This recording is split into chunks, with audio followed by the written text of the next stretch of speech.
Akkam baay'atan arrammoo hedduu walirratti fakkaata. Dhugaan baana bara nama Amsterdam kaagara baay'atan akka argee beekan. Inumaa reefu waltajjiin eegaluu dura Amsterdam namni xiqqaa waan jiruuf marii bareedaa goonaa jee yaadaan ture. Jarmaniin dorgomuu jirtan fakkaata lakku horaa jirtan fakkaata baga heddummaatanii ammallee heddummaadha. Ayyee hunda dura baga rabbi nagaa wal nu garsiise. Dargaggoota biyya kana dhuftaniif akkasumas jaarsoliin akka Abbaa Diillaa, Dr. Baqqalaa, Adde Maaree, amma Muhammad Ahmad illee dulloome fakkaata. Dardara ture gaafa tura dhufu Muhammad Ahmad gaafa dulloome kun. Kanaaf baga wal agarree wal argan yeroo hunda hawaasa dhaqee yeroo dubbisu enerjiin isinirraa fudhadhu. Enerjiin waa ittiin oofu ittiin dubbadhu ittiin falmu gara biraatiin dhuftu ummata irraa dhufti. Kanaaf hawaasni keenya jabaatee tokkummaa isaa cimsatee jaalala isaa cimsatee babal'atee wal dhaga'ee wal dhageessisee hoggaa akkanatti obsaan wal dhaggeeffatuu fi walii emaramu hoggaa argarru hamilee guddaa nuu kennaa jechuudha. Warri online yeroo hedduu hoggaa komiin dhiyeessan tokko daa'immantu wacaa jedhan. Awwaji daa'immanii naa gaariidha. Ijoollee dubbisaa jiru. Ijoolleen teenya aadaa teenya afaan keenya eenyummaa keenya jireenya keenya barachaa akka guddattu feenaami. Wanni manatti dhiifnuuf hin jiru. Kabiraan moo rakkoo yoo ka manatti dhiifnu taate silaa jaarsi dubbii barbaadaan dhufa. Haadha manaatu manatti hafa. Isinleen dubartoonni gamisa keenya walakkaa uummata keenyaati. Isaan immoo daa'imatu waca jechuuf manatti akka hin barbaadu. Gaafa dhuftan ijoollee teessan hunda fidaa hunda waan Oromooti. Mariin ani godhu mariin as geenye hangarra ni beeytanii 2014-15 irraa gaafa OMN dhaabne irraa kaafne mariin as geenye town halls marii akkana maaliif hin fedhaa? Is real, is grassroots, is tangible, you know. Yoo namooti hamma tokko Abba Madiillaatii fi Dr. Baqqalaa fi Qancooraa qofa waliin qabadhee haasa'u taate adda maree fa'aa mana dhiifnee ni taatire hin taatu. Kanaaf namni fedhe waan fedhe hafitu ijoollee fida ijoollee teenya ni guddifannaa jechuudha. Qabsoo sana ni dhiifna gaafa dadhabne immoo isaan dhaalchifnami. Kanaaf har'arraa dhaalchisuu waan eegalluuf ijoollee fidaa akka isinitti hin dhaga'amne wanni godhaa jirru dhugaadhaa kitaaba barreessine kitaabni achis kitaaba seenaa achi keessa agartan seenaa waliin dalayne waan ta'eef waan hedduu tarii gaafa ijoollee gaafa dhumuu gada ree jala fiiguutu yoo taateen alatti ergan siyaasaa eegalee waan hin dalage ifumatti si wajjin waan dalayne jechuudha seenaa wallooti. Hangi tokko gaminni tokko gaafa ijoollummaa waan hin keessa dabree bu'aa bahii keessa dabraa ture haala siyaasaaf hawaasummaa naannoo Dummuugaatii fi naannoo Baharsii Harargee Lixaa naannoo san ture. San amma tokko tuttuquu yaaletiin jira. San caalaa garuu wanni as keessatti agartan akkamitti bika hin dandeessu Oromooni. Oromoon hamileen qabdu. Oromoon tokko hin taatu. Hoogganan qabdu. Yoomuu hin bilisoomtu jaan turan. Ni beeytan dargaggeessi reengadda bishaanii dhufta yoo taate malee warri biyya alaa kana wal qaacessaa turre. Mee warri zamana faaltoo keenyufaa jira. Abba Sufyaan Faanii as jiran. Zamana faaltoo irraa kaafneet as turre. Social media fayyadamu faaltoo irraa eegalle. Gaafa san wanni namni keenya mana barchaattis, mana taaziyaattis, mana farshoottis bikka itti wal ga'e hundatti qabsoon laamshooytee waan turteef namni keenya hamilee wal buusu hamilee akka walootti akka sabaatti akka ummataatti hamileen keenya kufe collective self esteem santu hedduu na yaaddeessaa ture. Niifin akkami kana keessaa baana ka jiru qoradhe wani tokko kaniin kana barreessee fi Oromoon waa hedduu dalayte waggaa 50 deeman waggaa 60 deeman jaan bikka irraa kaanee fi bikka amma jirru jidduu waan laaftu miti beeka waan laaftu miti akka barbaanneef saffisa barbaanneen deemuu baatus ifduuba hin deemne nuti. Kanaaf kaleessa qoranneet sambooda haala qabatamaa ummata keenyaatiif addunyaa amma keessa jiru maali yoo dalayne ummata kana caba qalbiidha collapse of collective self esteem kana keessa maal baasu qabna jennet isi wajjin isinitti hima walii is lola gagaabii na roobsu tokko hedduu jira mana kana keessa akkasumatti paaltook irraa eegallee dachi irra wal geenyeet dura diaasporaa jaarree sochoofneet sanboota uummata keenya ka biyyaa sochoofnee waliin sochoonee bikka Oromoon waggaa 50 qabsootee bikka takka hangaan jaan waggaa 5 gaditti bikka takka geenyee garsiifnee jaan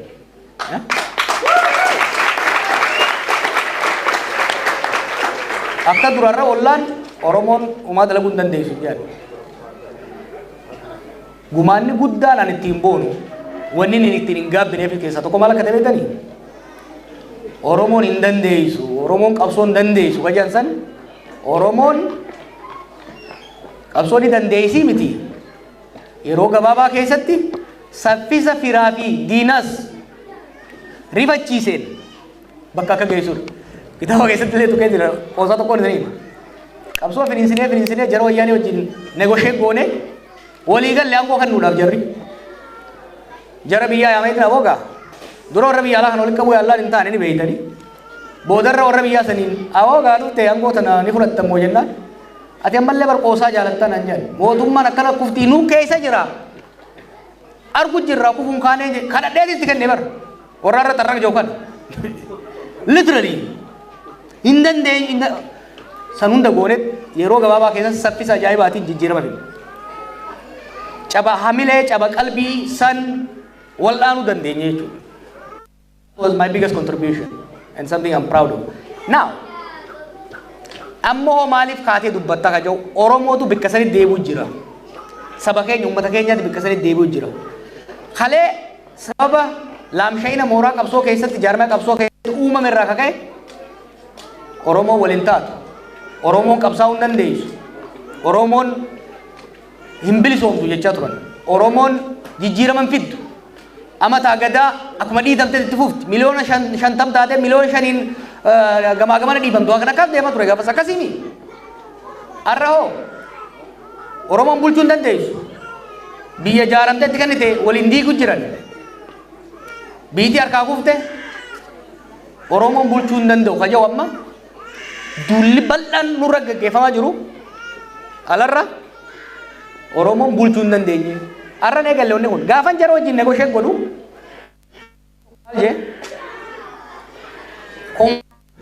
hooma ijoolluma akka konjooraa kana waan qabadhee dhagaa beekta maal barbaaddan jedhan this is I think 2015 maal barbaaddan jedhan aangoo barbaaddan jedhan aangoo tam hoottu maal kaabinee ta'uu barbaadda ministeera ta'uu barbaadda Oromiyaa irra barbaadda lakki guddooma barbaadna Toophii matana bulchuu barbaadna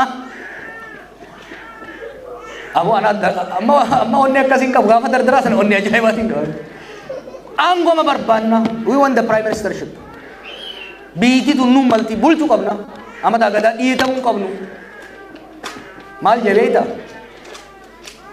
kofleeti ati anjamaa goote je Oromoon biyyaa miti waluu bulchuuf qophii miti je abora geenye hanga keessan kana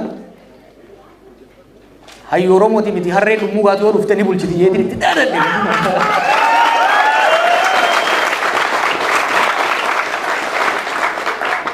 onnee zamana sanii har'a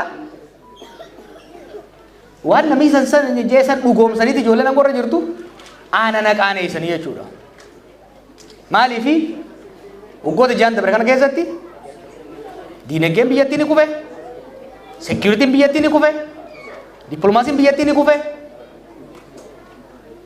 waan qaallichi nurraa genuuf falfale san qabatamaan nurra fidalee qaallichi warra ganda keessaa guuree ol kaa'ee beeka hin dandeessu nuun jedha kanaaf wanni amma dubbachaa jiru wanni dalaguu deemu waliin Oromoon biyya bulchuu akka dandeessu mirkaneessuudha warri har'a jiru kun kireema Oromoo osoo hin ta'in xurii akka ta'an Oromoon jara kanaan madaalamuu akka hin qabne akkuma kalee qabsoo hin dandeessan jedhamsan ziggoonee qabsoo itti agarsiifnee har'as warra aangoo qabatee mugaa jiru warra aangoo qabatee quufee deeqifatee haqqisaa jiru Takkaanis sirreessine takka kanarraa kaafne Oromoon Oromoo fakkaatu. Ka dhugaa Oromoo beeku, ka beekumsa beeku, ka nama dhaga'uudhaaf qophii ta'e karaa akka sirreessu ummatoota sabaaf sablammoota biyyattii wajjin gochuudhaaf jechuudha. Waan takka lamaan isin garsiisuu barbaada. Gaafii kaa ture eega jarmeetti haasee booda. Mootummaan tun kufaa jirti, mootummaa kuffisuu hin barbaadnu jettee wanni hin jee maali? Wannummaan dubbii amma itti nakaase maali? Ambarraa baluu piraayim ministeera ta'ee ta'uu dhabee addantaa irraa hin qabu wani. Ani kan hin qabsaa'e ummata kana salphina keessa baasuudhaaf. Har'a waan wayyaaneen amma 27 taate sanii waggaa 6 keessatti daaraa godhan biyya. Akkami as geenye ka jiru islaayii takkaa lama agarsiisuun barbaada. Now mootummaan tokko sirni mootummaa tokko gubbaarra hoogganaa jira. Nugusa ta'uu danda'a, amiira ta'uu danda'a, pirezidaantii ta'uu danda'a, piraayim ministeera ta'uu danda'a. Isa jalazit utubaalee aangoo jedhaniin pillars of power jennaan. Akka hubattaniif hin barbaada waan mootummaa jedhamu. Maaliif siyaasaan Oromoodha 2018 booda jijjiiramtee jirti. Hanga 2018 resistance politics keessa turre. Siyaasa qabsoodhaa, siyaasa resistance. Sirnaan lolaa turre, sirna mootummaa Itoophiyaatti lolaa turre. Mootummaan sun nu ala goomsite, nullee ala goomsine irra qabsaa'u turre. 2018tti aangoodha qabanne. Kanaafuu aangoon akkamii akka dalagaydu akka hubattaniifin qabxii takka lama isin kaasuu barbaada. Kanaaf wanti mootummaa jedhan wanti biyya hagara mangist state jennuun tuni haalli isin ittiin bultu akka laaltanii hin barbaada. Gubbaarra ruular takkaa'uu hoogganaa jira. Mootii ta'uu danda'a bifa adda addaatiin. Isa jala warra imaammata isaa, tarsiimoo isaa, fedhii isaa ummata gabbuusee hojiirra bu'u oolchu. Eliit kan jennuun ministeerota, jeneraalota gurguddaa, komishineroota kanaa jira.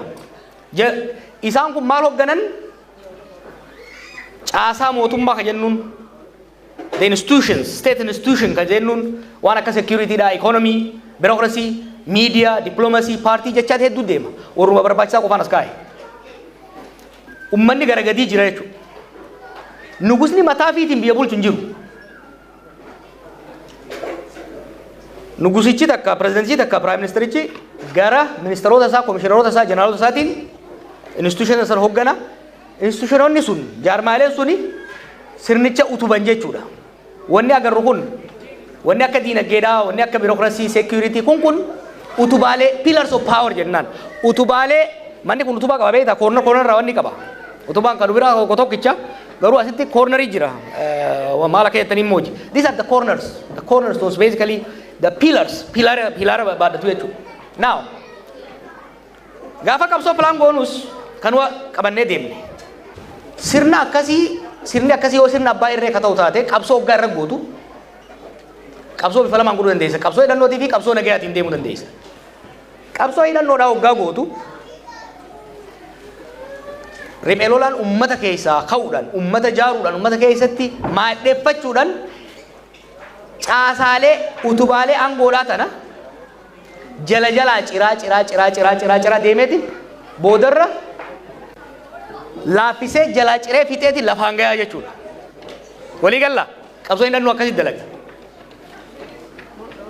Qabsoon qeerroon goote tokko qabsoon nagayaa hoo maali ka jiru slaayidii saniin naa dhaqe. Qabsoon qeerroo qabsoo nagayaati. Qabsoon qeerroo maali? Utubaalee aangoo kana diiguu irratti hin fuulleeffanne. Utubaalee aangoo tanaa fi addaan hiikuu irratti fuulleeffanne jechuudha. Gubbaarra jaratii pelleefii ture. Sanii gad ministeerota ture. Saniyaas institution adda addaati ture. Nuti maal goone duula gamaa gamanaan goonuun akka isaan waliin hubanne akka ajaajinii fi qajeelfamni isaanii wal keessa hin deemne goone jechuudha.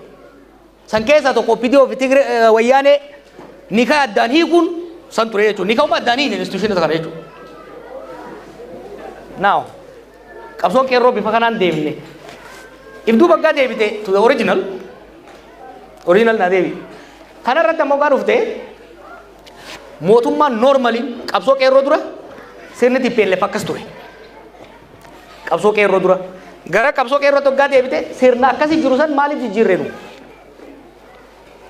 Kana jijjiirree addaan hiine jaarmeewota kana gara keenya finne jaarmeewotaa fi elit takka hoggansa ministeerota addaan baafne ministeerotaa fi warra oliis adda baafneeti boodarra isaanumaan isaan garagalchuu dandeenya. Now haala ammatti deemi. Mootummaa garagalchuun nun barbaachisu kuttee waan hin jeefne sirriitti himamma. Qabsoon hidhannoodhaan noormalii silaatii ol nyaata. Qabsoon hidhannoo naannoo Tigraayittis, Amaarattis, Oromiyaattis gaggeeffamu caasaalee kana nyaateefitu jira. Diinagdeen laamshee jira. Birookiraasiin laamshee jira. Amma bar bulchaan maal hin jiru. Milishumaatu nama cafaqa malee wanti tajaajila uummataa sadarkaa qabaleetti kennu hin jiru. Gara gadiiti humnoonni qawweedhaan itti fincilan sirnicha nyaatanii akka hirmaatti fitu jiran. Gama oliiti osoo namni humni biraatu hin dhiibin muummichi fi ministeeronni komishiinoonni isaanii addaan faca'anii jiran. Maaliif? Erga dirree siyaasaa cufuudhaan murteessee booda nama si jauun hunda firraaree nama isin haala gaashee jau qofa bira kaa'e. Kaakistokraasii waan jenni jira. Kaakistokraasii jechuun maal jechuudha? Hoggaa namoonni dandeettii hin qabne, amanamummaa hin qabne, naatoo uummataa hin qabne, incompetent, irresponsible, corrupt warri ta'e qofti hoggaa biyya bulchan kaakistokraasii jedhama siistamni sun. Kanaaf ministeeronni kun amma qaalichanii sodaatan. Namichi inni arrabsa ni ari'a ni hidha. Kanarraa kaka'e waan dhugaa takka itti himan. Waan inni gubbaa kaffitu kunaasirraa hin jiru. Fudhataniituma usan. Waan fudhatan san immoo hojiitti ni kan. Maaliif itti namanan? Takkaa itti namanan, takkaa dandeettii isaan qaban. So qaallichinii fi ministeeronni isaa wal quban qaban ni fakkaatan malee. San qofa osoo hin ta'in biyya ollaa hundaan wal lolee jira. Somaaliyaadhaan wal lola, Eertiraadhaan wal lola, Jabuutiidhaan wal lola. Keeniyaan keessa tureenis akkasumara jaalaltiin jirtu. Uganda, Rwanda, addunyaa mara except Emireet malee. Biitii takka shariika Itoophiyaan jirtu irra. Nan. Gama dippiloomaasiinis dhidhiitaa fi walibbuu unnecessarily amma akka Somaaliyaa kan hoggaa laaltan waan nama qaaneessuutti dalagame. Sababa kanaaf kaasii mormitoonni isa tuqan ol mataa isiitiin caasaa jaaree fi walitti bu'iinsa adda addaa godhu. Fakkeenyaaf gama diinagdee fudhadhaa. Diinagdee maaltu laaffise? Diinagdee kan laaffise inni guddaan lola. Garuu waan lolarraa hafte akka waan biitii sun quuftee maallaqa bika geessuudha keessa yoo nan beekuu baadhe malee biitii sun gaaza lafaa ba'u ka gurgurtee maallaqa bika geessuudhaaf hin qabdu. Masaraa mootummaa ittiin ijaara. Riizoortii isaa fi namoonni muraasni qofa itti bashannanii ittiin ijaara. Maallaqni lolaan dhume. Lolli maal godhe? Qonni akka hin dalagamne godhe. Ganda keessan bilbila gaafadhaa. Keessattuu isin daasporaan hoggaa biyya daytan. Finfinnumaa fi Adaamaa fi Dirree Dhawaatti qamaatanii dhuydanii jaartii fuutanii galina. Ganda keessan dhagaa galaati ilaala uummata. Namni bahee galaan jiru dalagataan jiru. Naganni jiru. Asal lafa Adaamaa jidduu saa qulla booda eebuun jiru. Naganni dhaabate. Investmentiin biraa haaraa dhufuu dhiisi. Biyya keessaa'u maallaqni bahee dhume. Sababa lolaatiin jechuudha. Lolli diinagdee caal godhe hanga irraa hafte xiqqashoo takka immoo qisaaseetii itti taphatu jira jechuudha. Sababa kanaaf dalagaa Abiyyii fi dalagaa mormitoota qawweedhaan lolaa jiraniitiin utubaalee aangoo inni jennuun kun yaratanii addaan babayanii addaan fofottoqanii jiranii jechuudha. Kanaaf mootummaa kuffisuu wanni jedhamu piroojeektii ta'uu hin danda'u. Kutee jira jechuudha. Sirna kute. Sirna kute kana maal inni ammaa osoo jiru. Itti dhiibnaan ni kuta. Take my word to the bank. I study this for life. Ni hubadha. It is gone.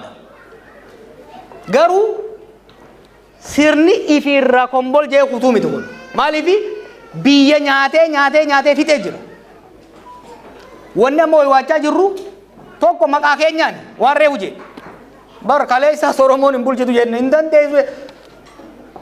Bikkaan dhaqeetti an zamanaan keessattuu callise kana zamanaan nama nagayaa ta'e kana zamana dippiloomaasii kana nama hedduun argama hogganoota biyya adda addaa waa'ee warra Itoophiyaa bulchaa kana hoggaa isaan haasayan osoon kophee tiyya keessatti if dhoyseen fedha beekta wallahi so embarrassing you know namni keenya hundi namni keenya ka sirna san keessa jiru jeneraalli jiru ministeerri jiru ka kanaan hin qaanu hin jiru maaliif tokko maqaanu nyaatan alagaa duraanu maqaa keenya hin jaalanne daran dhugeessaniif jechuudha tokko maqaa keenya qabatanii deeman lammaffaa waan leencoo lataa jiru jira waan jaarsisu hin jiru ilaalchisaa jaalatanii jibbitanii dhaggeeffadha waan inni jiru nullee mootummaa Oromootii miti jennu nuti hin filanne gaa sirni kun qabsoo Oromootiin ol bahe maqaa Oromoo dhayata badiin isaa haga feete yoo akkanne nurra maxxanti jaarsi elemoo jedhamu tokko yoo jiraate ijoollee hedduu keessa gurbaa guddataa yamoo qabaate guddataa yoo haate mucaa warra elemoo santu hate barjan guddataa qofaa yoo ganda hundaatu waliin maqaan xuraawaa jechuudha tokko kana lammaffaa sirni bifa kanaan utubaaleen sirna biyya hagar mangista akkaa'u state bifa kanaan gaafa shoshorroqee bututaa'ee laaffate mootummaa qofaan ka kufu biyya wajji kufa state kollaapsiidha jechuudha biyya hoggaa kufee laaftutti hin fudhatina haa toltu haa baddu biiti takka eega jaaramte booda qoybu sirreessu sirnetti tolchu hamtuu isii irraa laaffisanii mootummaan sun mootummaa nama miidhaa nama irraan geessu irraa laaffisanii kan nama tajaajiltu godhuudha malee biiti takka adda facaanan callee dukkana keessa facaatee beeke Somaaliyaa laala Yemen laala Liibiyaa laala gaafa qabsoo dizaayin goonu dura adeemsa duraa san yaadne turre sirnicha garagalchuu guututti ijoolleen wajjin qabsoo nagaa qorachaa turte Arab Spring kaafte abbootiin ree biyyoota arabaa kan hoggaa kuffisan nuti san dura kayaadaa turre wanni nu barannes sirna abbaa irree tokko hoggaa garagalchite dimokiraasiitti ceetaadha maal garre dimokiraasii ce'uu dura biiti bittinnaa wal waraansaamaa keessa akka seentuu agarreef awoo biiti faca'uurra mataa jirutti amaammata fe'anii hidhanii kanaafuu maal godhuu qabna sirnuma jiru kana keessa warra hamaa dhiibnee warra wayyaa ol baasuu qabnaadha kanaaf lammaa jala martifannee jechuu gaafa san laafina jiru osoo beeynu biiti diigamuun is very dangerous kanaaf ammoo inni lallabaa jiru maali sirna garagalchuu maal osoo taate har'aa miti gaafa tiyoorii qofa qoranne saniihu waggaa fudhu fitteemi guyyaa 40 nutti hin fittu I can tell you that's not injirtu re waan butu zeeti kuma tibuunaan bar mana utubaan saa laaffate tekuma traktar tibuunaan kuutee beeke takkaa'u muka jirmisaa shame rirmi fitte gaafa tokko qilleensi xiqqaa tokko lafaan dhaya amma sodaan an qabu maali sirna kana daddafnee karaa tokkotti itti baasuu baannaan maqaa keenyaas gaafa Oromooti biiti jiide biiti jiide gaafa saani jiide waan jaamurra dhufnaa jechuudha san qofa osoo hin ta'in biiti adda facaateeti nuus walii keenyaas ollaa wajjinis rakkoo keessa seenna ka ja'uuni kanumarra naa dhaqe akkamiin as geenye warra mootummaatiin challenge godhuu barbaada warra sirna san keessa jiru warra nama mootummaa san keessa jiru parsantii 5 hin ga'u ka gurbaa deeggaru kurnanumaaf 5 saniif challenge godhuu barbaada how did we get here qaanyii kana keessa akkamitti dhufne laaftuu sitti fakkaatiin hoggaanaan akkana dubbadhee qaanyii adimit godhu garuu amanu malee keessa ba'uu hin dandeenye sochiin qeerroodhaa maal ture biyya tana gara dimokiraasii ceesifne federaalizimii dhugaa haayiti Oromoo keessatti eegamu haayiti sabaa sablammoota keessatti eegamu wal qixxummaan isii raatu namu naannoo ofiitti bulchee biyya walii galaa moo qoodannee angoos qabeenyaas qoodannee wal dandeenye bullaadha abiini dhufe lakki karaa dimokiraasiin barbaannu sirna abbaa irree jaarre jedhe aboo taa'i Biitti tun bala nu geessiti noop naatu beeka naatu sin ceesisa. Faranjii fi Arabniinis harka dhayaniif wanni hoggan Afrikaa balleessu tokko ummata fi dhiisee ala eeguudha. Kan boodoo daandii dimokiraasii nu geessu dhiisee daandii abbaa irree fudhachuun gaagama siyaasaa keessa nu seensise. Political crisis hamaa keessa nu seensise. Gaagamni siyaasaa 2019 irra kan dhufe gaafa wal loluu eegallu jechuudha. Gaafa walii iyyuu eegallu. Gaagamni siyaasaa garam nu geesse dirree siyaasaa cufuutti hoggaan seenu lolatti deemte biiti. Akkasii miti 2020 Oromiyaatti lolli ni ka'e Tigraay lolli ni ka'e. Lolli ka'uun diinagdee nyaatee jechuudha. Diinagdee biyyattii batalaq lafaan dhahe. So biitiin sabii seeyisa dhaqan beektaa boodarra nuti dimokiraasii barbaadnu hin harkanne inninis abbaa irrummaa barbaadu hin harkanne anokrasii waan jaan galle jechuudha. Anokrasii jechuun maali? Sirna tokko yeroo ce'umsaatitti namni tokko gogalaan tokko abbaa irree gochuudhaaf yaalee abbaa irree jechuun irree qabaachuu qabdaami hawwuu qofti gahaa miti. Abiyyaarra abbaa irree laamshoodhaati jechuudha. Abbaa irree laamshoodhaati hanga feete irree nan baaseetnaan bu'aas hin qabu. Kanaaf anokrasii jechuun sirna seerri keessa hin jirre namuu mootummaan beektaa sirna akkanaatirra sirna abbaa irree dhugaadha wayya. Namni keenya manguddoon dhufanii maal naan jedhan aboo Jawaar maal nu fidde kaanee masgiida dhaquu dadhabne charchii dhaquu dadhabne gabayaa dhaquu dadhabne bar zaman wayyaane nu waa hidhan malee yoo xiqqaate nagaan baanee bobbaanee galuu dandeenya akkasuma jedhaniimi arra namni bobba'ee galuu dadhabe. Anokrasiin bikka mootummaanis to'annaa hin qabne bikka humni adda addaa biyya addaan coratee laaffisee biyya shiftoonni biyya guutan taate jechuudha. Anokrasiitti dhayne. Nutis waan nuti barbaadnu dhabsiiseeti waan ifi barbaadus hanqateeti Finfinnee irratti Adaanachiif Shimallis wajjin kantiibaa waloo ta'anii tattaa'u jiran jechuudha. Sunis amma nyaatamtee Finfinnee seenuu jirti rakkoon. Dhuma irratti very important wanni kan dubbachuu barbaadeef warri keessatti warri online jirtan akka hubattaniin barbaada. Maaltu kana fide Abiy maaltu kanatti isa geesse? Hawwii guddaadha qaba. Kitaaba keessatti toora fuula 280 irratti gartan. Ameerikaan dhufee walii haasoyne. Profeesaroota kan wajjin warra wajjin dalagii wajjinis ni ilaalle. Hin taatu hin jeenati. Maaliif? Hawwii guddaa qaba. Hawwii aangoo guddaadha qaba. Abjuudha qaba. Karoora hin qabu. Tarsiimoo hin qabu. Beekumsa uumamaatis taate. Tabarnoota takkaata muuxannoodha. Hin qabu ture. Walin madaalle. Hawwiin isaatii fi hanqinni hoggansaa inni qabu walii dhufeeti biyyattii balaa hamtuu tana keessa geesse jechuudha. Ana biyyi irraa dhuunfaan rakkoo hin qabu. Garuu Oromoodhaafis Itoophiyaadhaafis sabaaf sablammootaafis gaanfa Afrikaatiif balaa hamaa ka fide ammallee balaa hamaa daran hammeessaa ka deemaa jiru hunda caalaa Abiy. Namoonni naannoo isaa jiran ka gorfaman sirraan hanga tokko ni jiran. Ka barachuu danda'an ni jiran. Inni garuu namni bara amajjaa keessatti wayyaa deemuu danda'u qaba. From day to day amma faa kophaasaa biyya gubattee taa'u jirtu inni jidduutti addoolaa takka jaarratee bashannanuu barbaada. Kun ta'uu hin danda'u. Dhaamsi an uummata Oromootiif qabu. I want you to have discussion. Salphanne salphina hama keessa jirra. Salphanne biyya salphisu jira. Kun waa'ee nama tokko waa'ee nama lama waa'ee kaanii miti. Mari'annee akkamitti as keessa seenne akkamitti keessaa baana nama tokko jecha sabni guddaan kun qaanaya nama tokko jecha biitii guddoon tun bitinnooti. Kana keessattuu warri naannoo san jiran gaafachuu danda'u qaba. Maaliif tanaan hin fixa? Qondaala isaanii tokko harkeetiin ture gaaf tokko.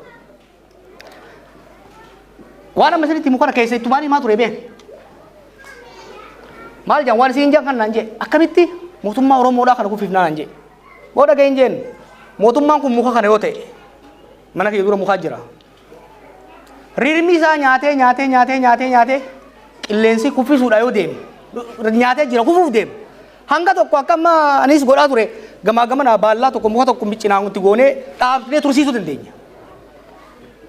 Gaafa tokko garuu qilleensi ni dhufa. Qilleensi gaafa dhufe mana keetirra fideeti ijoollee teetii fi sillee gaddaafa. San eeyitamoo muka kana osoo qilleensi dhufee sirratti kuffisin ji'a takkaa'uu kallattii mana keetirraa faallaatitti akkasii ta'utti gaafa kufallee irraa dhodhoofattellee mana ittiin ijaarrachuu dandeessutti kuffifatta. Gaafin an ijoollee bilisignaa keessa jiraniif qabu gorsaan isaanii qabu kana warra Amsterdam hedduu galatoomaa hedduun isin jaaladha. Nagaan naa tura.